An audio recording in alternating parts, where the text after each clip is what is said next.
Here comes the seed of the serpent. Now remember, there'll be enmity, war between them. The seed of the serpent comes along, and what does it produce? Now let's take the first few years. Now watch what takes place now. We read it right down because I've just checked it up. The seed of the serpent produced Cain. Cain went to the land of Nod, produced giants. And then to come to the land of Noah. They were smart, educated, intelligent people. Is that right? They were builders, inventors, scientists. Not through the seed of the righteous, but through the seed of Satan, the serpent. They were such men as scientists and builders and great men, educators. The Scripture says so. They worked brass, they worked iron, they worked metals. They invented things that tempered different metals and built houses and so forth. The Scripture says so. And they were scoffers at the seed of the woman, Noah, the righteous. Is that right? Amen. Let's follow them a little farther. Then we get them up to the ark. Everything was destroyed. God's in such a conglomeration of sin, and they took the ruling, smartest and intelligent, that God looked down, there wasn't very many left, so he just took Noah and his family into the ark and rained the water down and destroyed the whole thing. Took Enoch up beforehand. Is that right? There was all the seed, almost all the seed, but his purpose has to be fulfilled. Now, Noah and his sons, which come out, Ham, Shem, and Japheth, come out in the righteous line. How did the seed ever get over? The seed come over in the ark just like it did in the beginning, through the woman, their wives.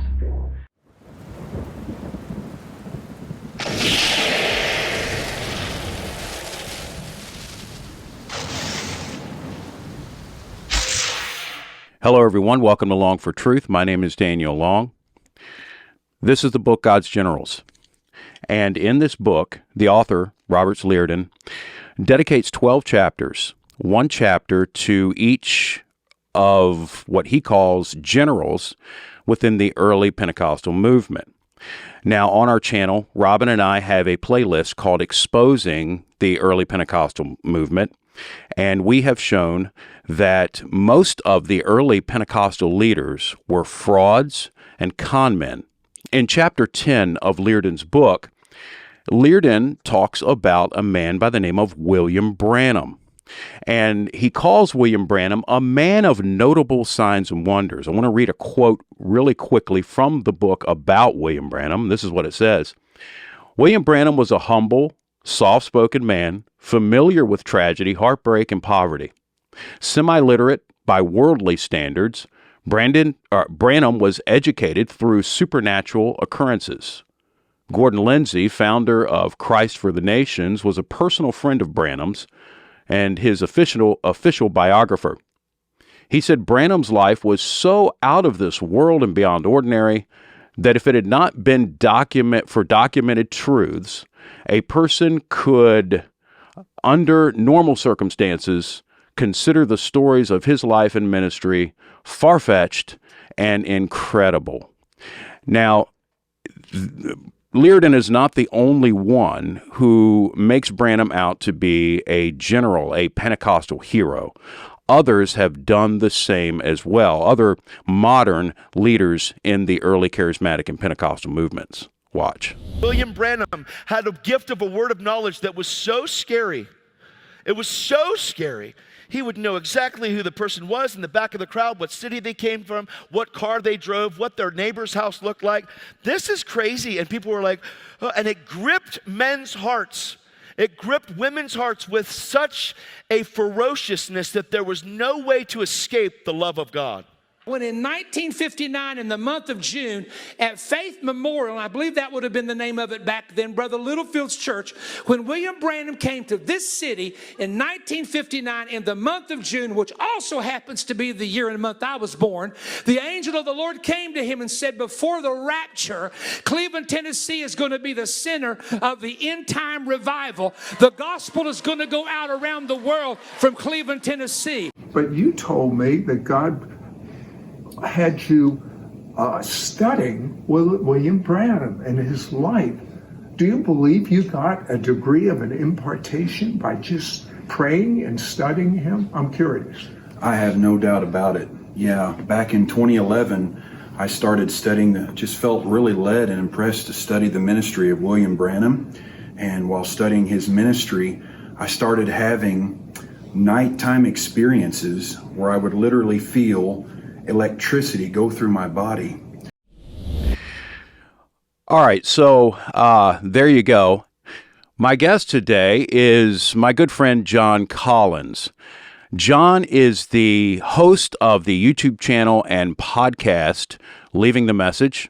He's also the curator of WilliamBranham.org, William Branham Historical Research, and he is also author of many books such as Preacher and the White Hoods, and the one we're going to be talking about today, Weaponized Religion, from Latter Rain to Colonia, Dignidad.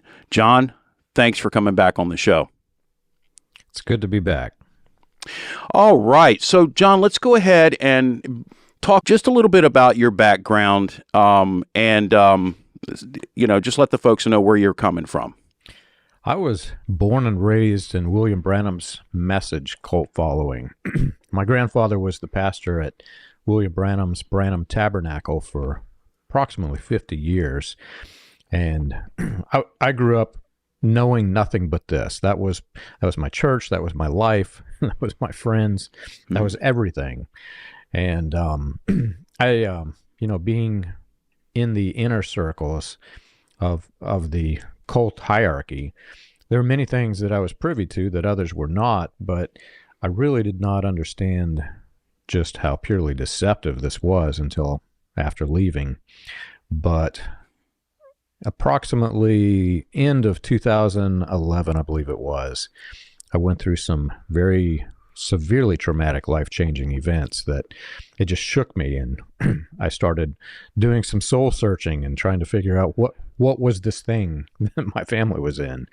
And the more rocks that I turned over to see what lie underneath, the more disturbing it got.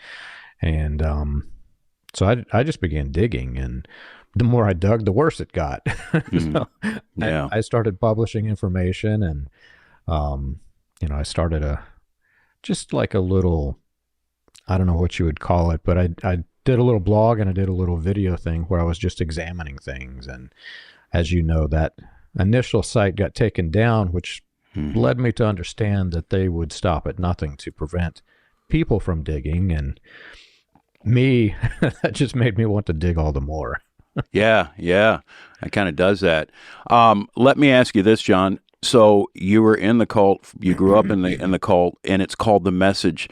Why is the cult called The Message? The term message actually came from Latter Rain message, and there were hundreds, as you know, of men and women in this Latter Rain movement, and they each had the Latter Rain message, and they would collectively call themselves The Message. And up until recently, I thought that's where it came from, but now as I'm digging into some of what we're going to talk about in this book, I'm realizing that even that wasn't original. That was a splinter group of the British Israel message. Yeah. And each one of these messages were supposed to be proclaiming the end of days. So it was a doomsday message, doomsday cult message. And like your introduction alluded to a bit, this was a end of days message that was so deeply tied to Pentecostalism that I began studying just the Pentecostal roots. How deep does this trail run? So, all right. Well, we're going to be talking about your book. And I tell you, John, it was really, really difficult for me to put it down. It was just such a good book. And I showed you my copy of how it's just kind of all been up there. You ruined my book. I know. So let's talk about it. But before we get into the particulars, go ahead and just tell us where we're going to end up. Just a brief kind of thumbnail sketch of where we're actually going to end up as we approach the end of the discussion. So just kind of give us a little teaser, so to speak. Yeah, well, and the teaser's in the title, From Latter Rain to Colonia Dignidad. So we're going to start in before the second wave of Pentecostalism. As the second wave of Pentecostalism is being formed, and it'll take us all through. Some of the history goes into what is the charismatic movement's origins, but we're going to end up with the actual literal Nazis. All right. All right, good. So why then, John, is the book titled Weaponized Religion? What's the purpose of that title? When I began my research, I began to realize that this was not really a religious cult. I've alluded to this a fact for many years, but I began to understand this was a political cult that was disguised as a religious cult. And with each person that I examined that were part of the formation of William Branham's cult of personality, everyone had a strong political tie and were effectively attempting to sway politics. And it wasn't until about approximately 2016, I suddenly realized that what they were attempting to do was these men were trying to sway American politics through religion. And in the way in which they were doing it, they were weaponizing the religion against other political systems. So Weaponized Religion, From Latter Rain to Colonia Dignidad, this literally is the origins of what became the Christian nationalist movement, which this book doesn't fully cover. The next one is going to. All right. Yeah, and you have some very interesting names in that book, and probably one of the ones that I found most interesting is C.I. Scofield. We'll talk about him shortly.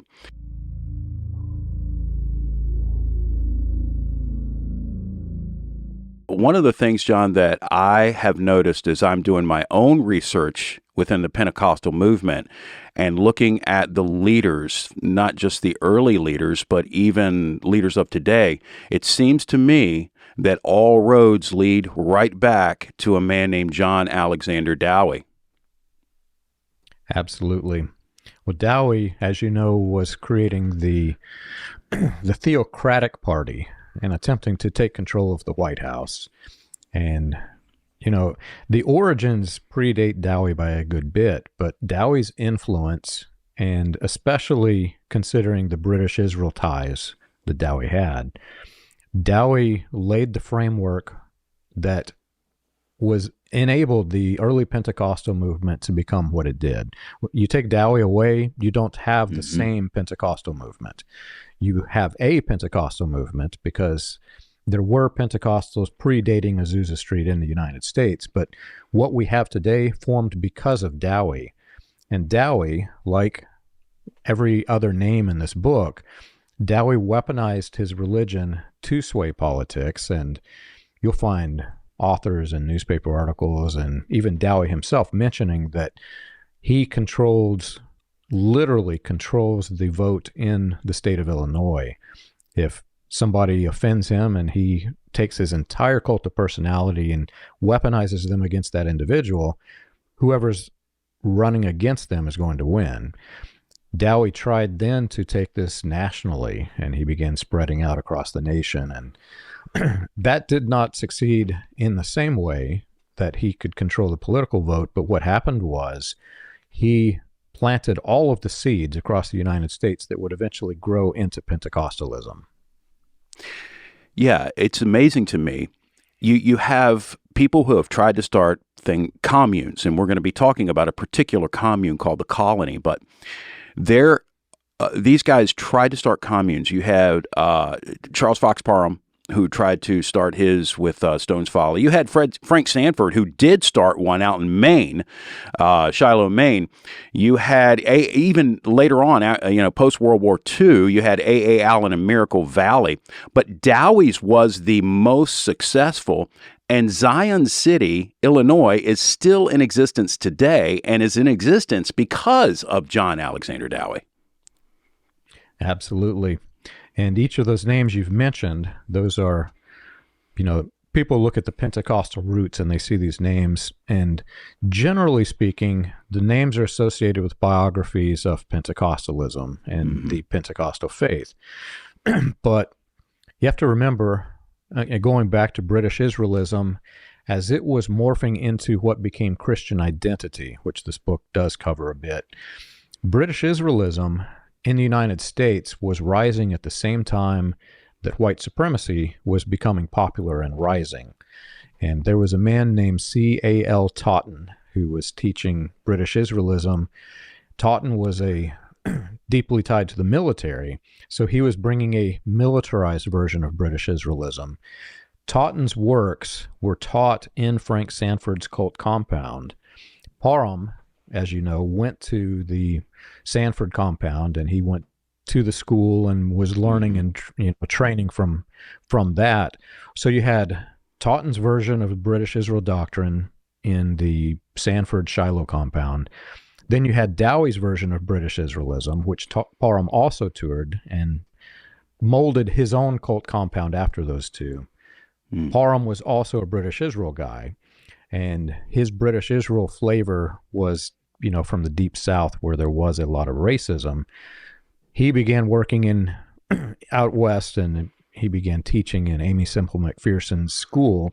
Some of the names in which he was connected to literally birthed the Christian identity movement, which for me, once I realized that's so fascinating. It's enough to spawn off another book after this one. But this one lays the foundation that you have to know.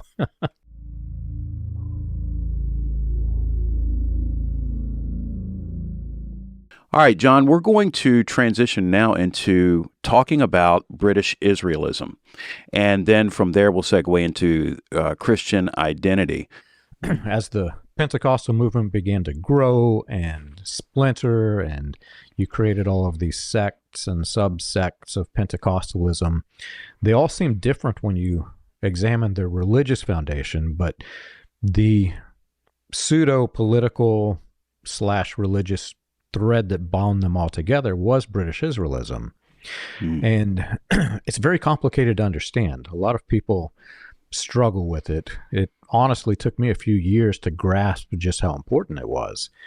But in the late 1800s in England, there was this notion that was birthed that the people with white skin of the British Isles were the true descendants of Israel. And the Jews that you see today, remember, this is before Israel became a nation of Israel, became a nation, right? So you had these scattered people claiming that they were the Jews, which were really the Jews. Well, the people with white skin in England said, no, these guys aren't. They've got dark skin. At this point in time, it was not Christian identity. It was just the notion that we are the true descendants of Israel. Yeah. And these guys began to tour, hold lectures, write books. It really didn't take off into a large-scale movement. They were quite ridiculed in England. But they began to realize, hey, we can make money doing this. Let's go to the United States and sell it. And they did. And in the United States... And it was the United States where it took off, right?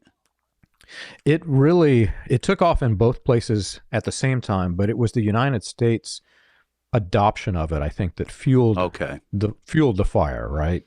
In the United States, remember, this is a period of time in which the late 1800s, they just came out of the Civil War, Reconstruction was going on.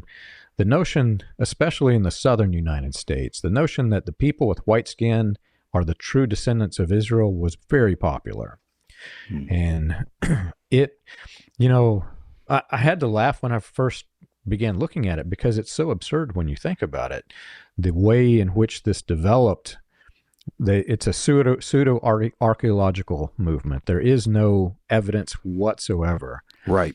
But it was widely adopted, and that's where it gets interesting.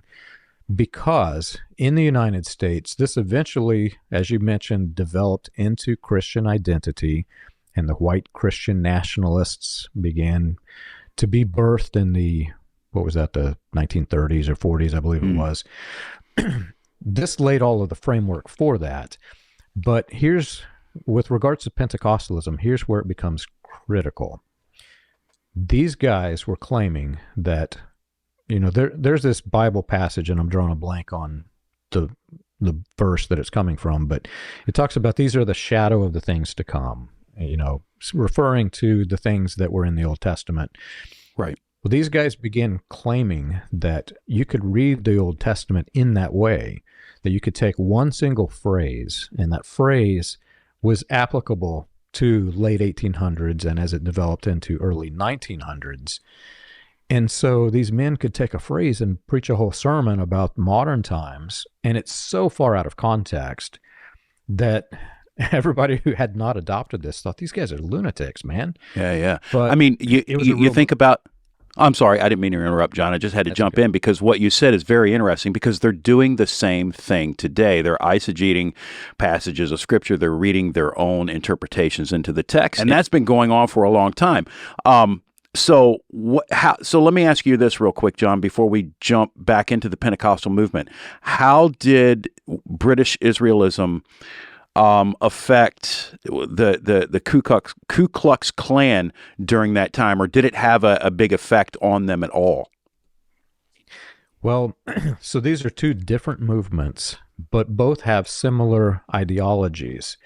The British Israel doctrine movement, it was not so much racist from its early inception. It was just the notion that we are the true tribes of Israel. It was like a status and esteem that they could hold upon themselves.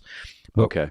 The Christian pseudo-Christian side of the Ku Klux Klan, remember, it started as a quote-unquote Christian organization. Yep. The Klan did. Yep.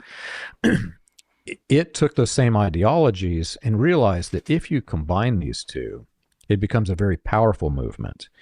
And the fact that they could see themselves as the true tribes of Israel, and the Jews had dark skin. Well, the people in the South, the blacks in the South, they also had dark skin.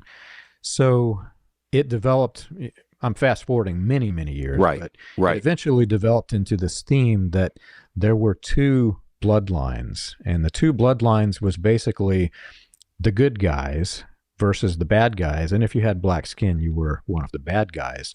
That's how awful. Evil this became in the future. Yeah. All right, so let's talk then about you mentioned Sanford, you mentioned Parham, and John Alexander Dowie. Those are three big figures within the early Pentecostal movement, and all of them were either influenced or they were proponents of British Israelism, correct? Absolutely. In fact, Parham is an interesting character because while he is British Israel, if you go look at some of his writings, the things that he's saying about people with black skin are horrific. I know. In fact, when you've probably read it, when he talks about the Azusa Street revival, he says that they were, and I'm loosely quoting him, but he says they were mingling together, blacks and whites, like, what did he use? Hogs or something like this. Yeah, just horrific, just really insulting things that this man would say. He was an absolute racist. Oh yeah, absolutely. But see, on the other side of this, not everybody who was adopting British Israelism were racist. This notion of British Israelism became widely popular in the United States through the work of Henry Ford and his Dearborn Independent, although he disconnected himself from it. He claimed that he was not part of this, but he controlled the Dearborn Independent, and one analyst reviewed the situation, and he said nothing crossed Henry Ford's desk without him being in control of it. But his right-hand man, William Cameron, was deeply involved in the British Israel movement. In fact, he became one of the first heads of the Anglo-Saxon Federation of America.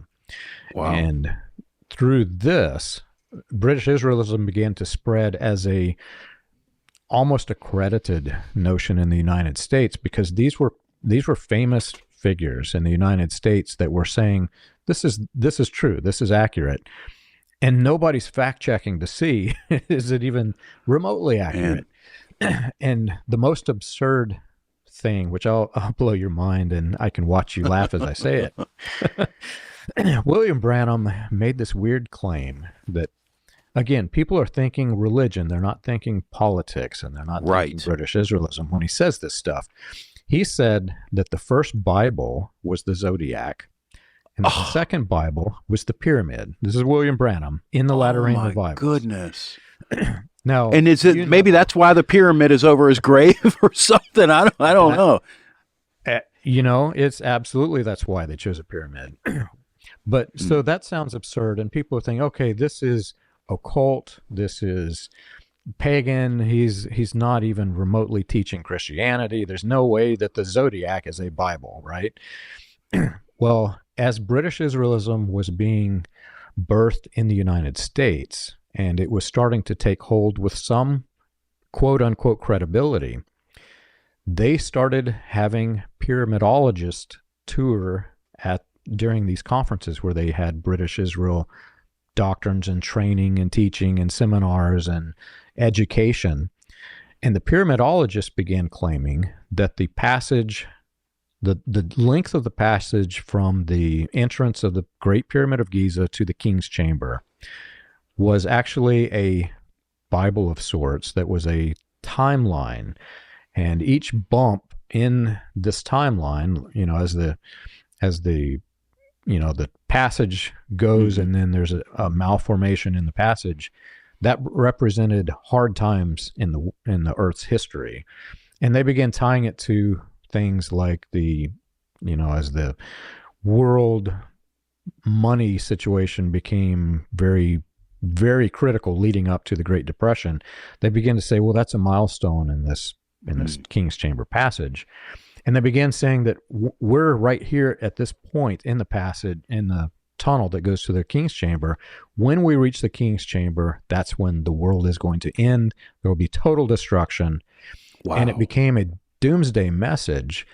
And, once you realize that and you go look at some of the early, Voice of Healing articles, you're going to find all of that being referenced. William Branham himself references the King's Chamber and his pseudo-Christian movement. In fact, in the entrance of the Branham Tabernacle, my grandfather's church, you walked in and then you turned either left or right to the two different aisles. If you turned left, there was this bulletin board, and they had a picture, a diagram of the Great Pyramid with the passages. If you were mine, I'll send you one of these copies. Yeah, please. But this thing was literally declaring doomsday. And remember, this is deeply integrated into Pentecostalism. And as you know, what are the Pentecostals most focused upon? Doomsday. Yeah. So this became the doomsday message, and it was the British Israel doomsday message.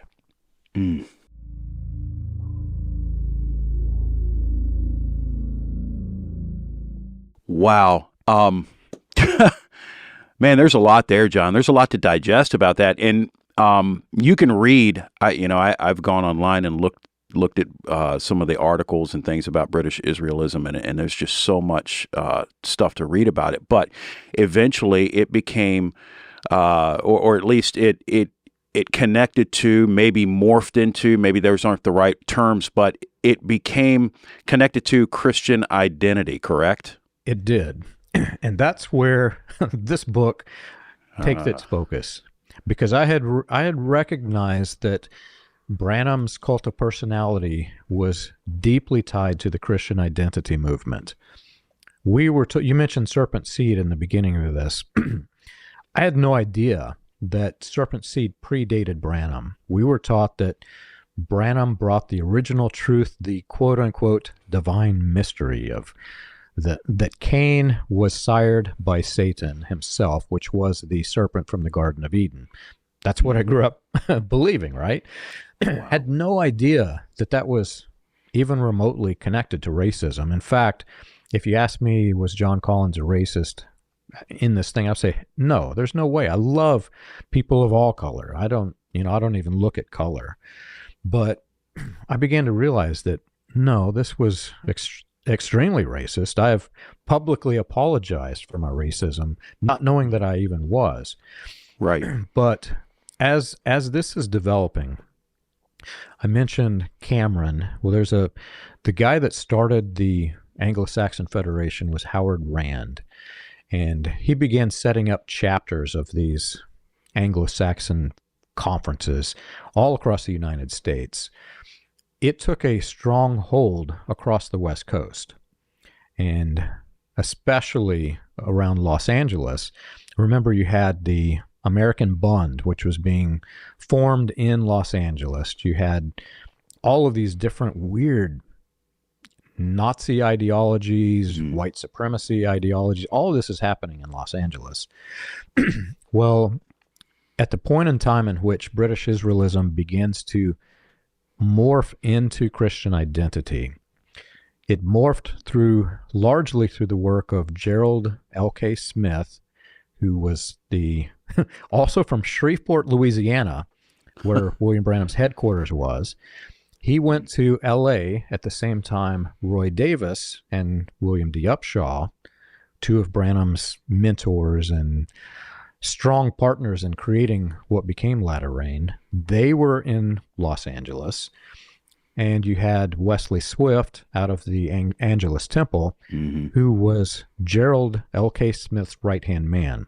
So you've got Davis, who became the Imperial Wizard and was the second in command of the 1915 Ku Klux Klan. You had Gerald Smith, the one who literally birthed the party called the Christian Nationalist Party. The America First Party was another one he created. He and Davis are both in L.A. Wesley Swift, who is one of the most prolific people in the Christian identity movement. You could almost say he's the father of it, though he's not, because of his popularity and the way in which it spread. Swift's organizations turned into the neo-Nazis. You can look him up on Wikipedia. Swift is a horrific person. He was trained in the Angelus Temple, and he was in the Angelus Temple schools at the same time Gordon Lindsay, William Branham's campaign manager, was in that school. Lindsay became a head of the Angelus Temple organization. I believe Montana was his district. But Lindsay was deeply tied to the British Israel Anglo-Saxon Federation at the time in which it began to shift into Christian identity. This was 1940s. In fact, I'll send you a newspaper ad of him speaking at one of the conferences, or a couple of the conferences. So as this thing is morphing into Christian identity, you see these prominent Klan figures mixing with British Israelism, and it's happening in Los Angeles, where Pentecostalism, they claim the Azusa Street is the birth of modern Pentecostalism. It did predate this, but that's the epicenter. So you had a heavy concentration of Pentecostals. All of this coming together, exploding into Latter Rain. And once I realized this and began to look at the political themes in Branham's messages, I began to realize this is not even a religious operation. This is a political operation, and not a good one. Yeah.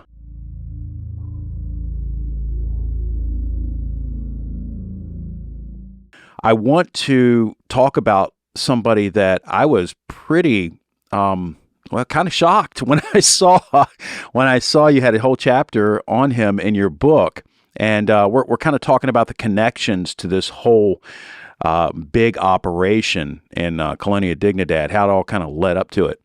But C.I. Scofield and his teachings played a huge part in all of this, didn't it? It did. And it's funny. When I left the William Branham's Cult of Personality, we destroyed practically all of the literature that I had, including a Bible.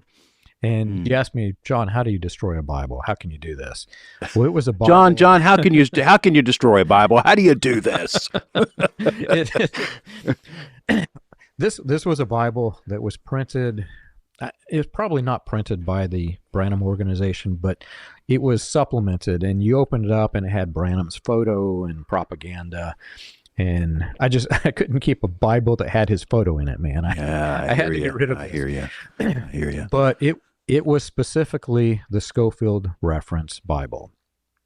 And I had no idea until I started digging into this that I just thought of it as a Bible, right? It's the Scofield Bible. Everybody carries the Scofield Bible in Pentecostal circles. But as I began to examine who is Scofield, why am I carrying the Scofield Bible, I began to realize that, a lot of the things that William Branham claimed as quote-unquote divine revelations actually came from the Scofield footnotes. And many of those Scofield footnotes were strongly based upon British Israelism. And I began to examine Scofield himself, because if this is a political movement that I came from, disguised as religion, well, what about the Bible these guys carried? Was it the same? And when I first examined Scofield's life, I'm sure you're aware of it, this guy was a scoundrel. Yeah, before he claimed to be a Christian, he was I think he was a lawyer, if I'm correct, and he was a pretty, he was a pretty bad guy, man. Oh, yeah. He was a lawyer, a politician. He was deeply embedded to Kansas politics. And remember, Parham is from Kansas. Mm-hmm. This guy, somewhere I found a biography of his online, and the Scofield reference notes actually he began writing these things while he was in jail, seeing a mistress. I think he was still married to his wife and had children by her that he had abandoned. So as he's writing these things, he's not even converted. He's, this is not a good person. I'll just leave it at that. Yeah. But then also you can look and see there are different editions of the Scofield Reference Bible. And on the surface, it looks like maybe they're just updating. Maybe they're just, they're finding things and correcting. But no, they're actually changing and morphing tone and erasing things that are very, very inaccurate. But if you examine some of its inaccuracies, you can see that it was deeply tied to the politics of the era. So by adding these Scofield reference notes and adding this pseudo-political, pseudo-religious propaganda in the footnotes of a Bible, now you've got an entire population of people who can open the Scofield Reference Bible, read, look down on the footnotes, and it can form their ideologies in their head of politics and religion based on a footnote. And when I realized this, I'm like, yeah. Oh man, this is big stuff. Yeah, and one of the things that you do in your book is you show, I think it's the 1917 edition of some talk about Russia, and then the updated stuff where they've actually removed, some of that stuff. Oh yeah, it's, in the Latter Rain movement, this was significant because Branham claimed that he had this divine revelation that Russia was going to invade, and I was born and raised in this thing believing that the Russians were going to storm the shores of the United States and rape all of the message cult women. And if you were not a good message cult woman and you did not make the rapture, your destiny was to be raped by a Russian. Wow. That's how we grew up. It's horrific what they put in our heads. But this was propaganda that, again, it's all tied back to British Israelism, as you've got you're taking the Old Testament and you're taking phraseology from the Old Testament and applying it to modern political times, mm-hmm. and claiming that the United States and the Great Britain, these are the two descendants of the tribes of Israel. Well, they began to associate names of all of the pagan nations from the Old Testament to modern nations, and claiming that, these guys in Russia, this, I can't even remember the phraseology that they use, but these are the bad guys, and they're coming because in this Old Testament passage from some prophecy years, in millennia ago, I'm going to point that one to Russia and point this one to the United States. didn't William Branham say that something about Chicago? And I'm trying to remember what it was, man. It slips my mind. But there's this big prophecy about Chicago, maybe, being destroyed. And does that have anything to do with all of this stuff? Absolutely, man. And it's just so absurd. In the prophecy of Nahum is writing about Nineveh, and in the prophecy, Syria and all that. Yeah. Yeah, exactly. It talks about the chariots going to and fro. And you as a Christian, when you read your Bible, when you read the word chariot and you read about the prophecy of Nahum, there's no way in heck you're going to think, oh, that's Chicago, right? Right. Yeah. In the latter rain movement, as they're picking, and it's all tied back to British Israelism, as they're picking and ripping these verses out of context in the Bible, Branham literally said that Nahum, how did he quote it? The great eagle Nahum, he said, wrote about outer drive in Chicago. He says, the chariots running to and fro. Well, that's the cars that we see right here today, folks. And this is significant. This is at a time in which Latter Rain was sponsoring Branham through Joseph Matson Bose. Jim Jones was sponsoring William Branham's meetings in Illinois. Jones hears this, and suddenly he starts his own doomsday notion that, there's going to be this atomic bomb. It's going to blast right in this area. It'll cover, from Illinois into Indiana. And it scared the heck out of Jones and led, the path that Jones took. So by ripping this out of context, it's so destructive that it actually destroyed lives.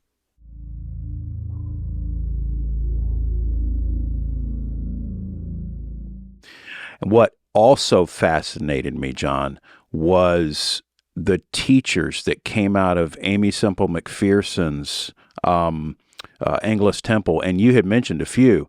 You've got Gordon Lindsay is one of them, which is just, we should actually, and we've talked about him in our other videos, but we should actually, spend a little bit of time on him as we discuss the teachers that come out of Amy Semple McPherson's Angelus Temple.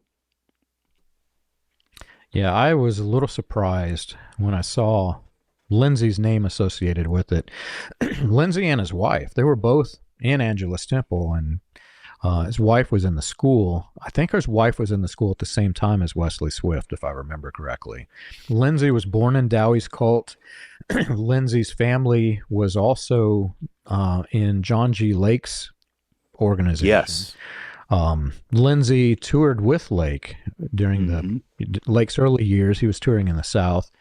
And Lindsay was in contact with Parham. Lindsay was deeply, deeply connected to the Angelus Temple. He was one of the elders. He was a church planter for the Foursquare denomination. His district started in Montana, but it went up into Canada. And if I'm not mistaken, it was directly adjacent to North Battleford, where the Sharon Orphanage was. Sharon Orphanage and schools, I've got a newspaper article which I'll send you, but that whole organization was funded from Amy Semple McPherson. I was a little surprised when I saw that. So you've got McPherson funding it, you've got Lindsay, who's right adjacent to it. So these guys would have been holding district meetings, and there would have been, Angelus Temple conferences where they're working together with the same people. And if you look at the early writings of some of these people out of the Sharon Orphanage, they're teaching Christian identity, they're teaching British Israelism, and they are basically spreading in Canada the same racist ideologies that are forming in the United States. And this is the organization that literally helped lift William Branham into fame and through that tour in Canada. So you've got all of this coming together, exploding into the latter rain. Wow. So you have unsuspecting people that are just following this great revival that don't realize they're being under, kind of, how do you say it? I don't want to say subconsciously, but maybe that's the way you should say it, subconsciously indoctrinated into this racist kind of teaching. Am I correct? Not racist kind of, but the absolute racist teaching, correct? Absolute racist teaching. I mean, I can send you some quotes from Wesley Swift that it's really horrific. Swift is very outright in saying that people with black skin are the descendants of Satan himself. That's how bad this became. Now, at the time Lindsay's joining into it, remember, this was a slow progression over time, and British Israelism had been established in the United States as quote-unquote credible. So slowly over time, they began to introduce these themes of racism into British Israelism, eventually landing in Christian identity. But if you look at some of the early writings, I mean, you've got George Houghton, who was in the Sharon Orphanage, he was teaching British Israelism, but he was also teaching the racist version, and much later got called out for it. He issued a public written apology for one of his publications was entitled "The Living Creature, the Origin of the Negro." Wow. And the theme of the book basically is that God created a superior race of whites that were meant to rule the blacks. This is in Sharon Orphanage that these guys are teaching this. So this is a political movement, but it's not even what you would consider today to be even a credible political movement. This was a movement of trying to breed white supremacy into American politics and Canadian politics.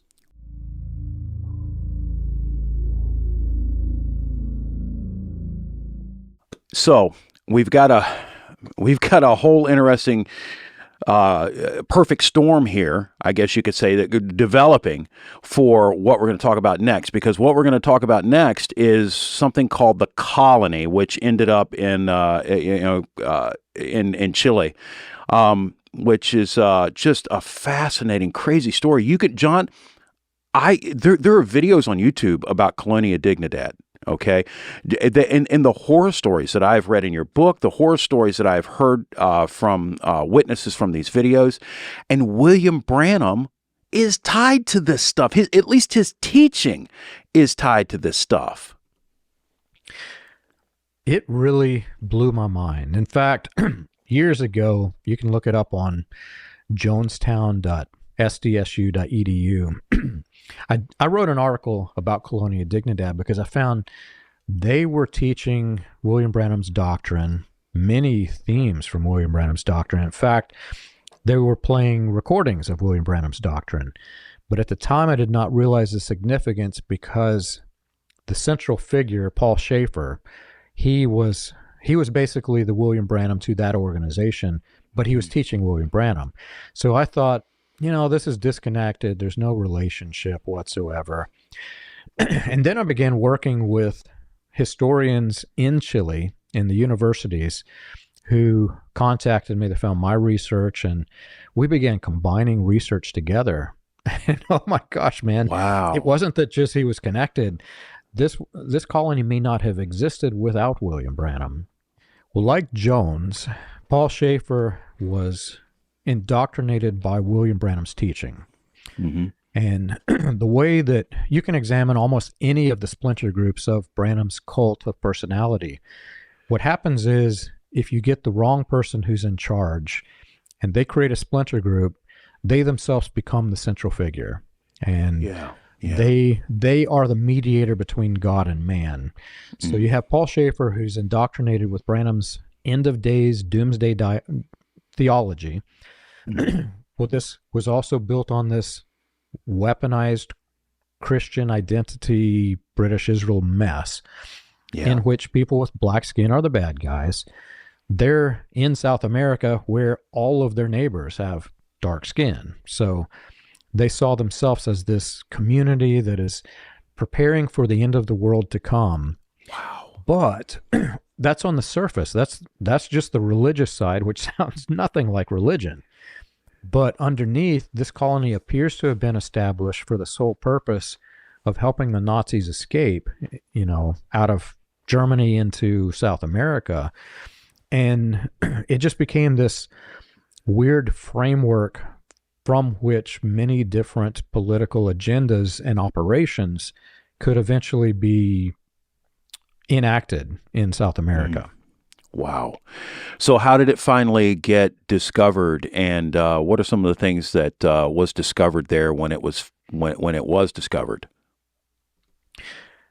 It was a complete mess when it was discovered. When it was discovered, there were there were children being abducted and tortured. They had set up these organizations to help the poor, such as a hospital. But what would happen is the parents would let the colony adopt the child. The parents would be separated from the child. This was a gated community. And the child would just disappear. We don't know where the child is. Well, they're being tortured underground and raped in horrific ways, in this colony. Well, eventually some of that began to surface, and it became known that Paul Schaefer himself was raping small children. Oh, my goodness. It was awful. The government at that time there was a separation between the black ops in Chile and the actual political regime that existed. There was, and not to delve into conspiracy theory too much, this is all public record. If you go to the FBI.gov site, you're going to see this thing called Operation Condor. This was basically, it was dubbed World War III in South America. In fact, in one of the documents, it even says World War III in South America. The United States government partnered with the Chilean government to install Augusto Pinochet. And this colony, this William Branham cult compound, became the central hub for DINA, which is be the equivalent of our CIA. And the American DIA, the military branch of the CIA, they were working with people in the colony.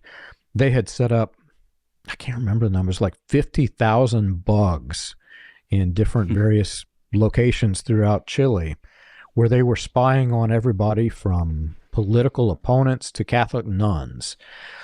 And the people in the message, remember, the message is also against Catholicism. They see that as the enemy.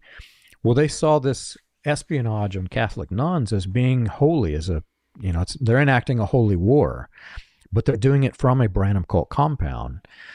Once they started digging, they found mass graves. They still haven't even found the extent of the weapons being manufactured in this place, because they were being distributed around the world. Some of the people who were in the colony who were working with Paul Schaefer were involved in, like, the Iran-Contra affair, for example.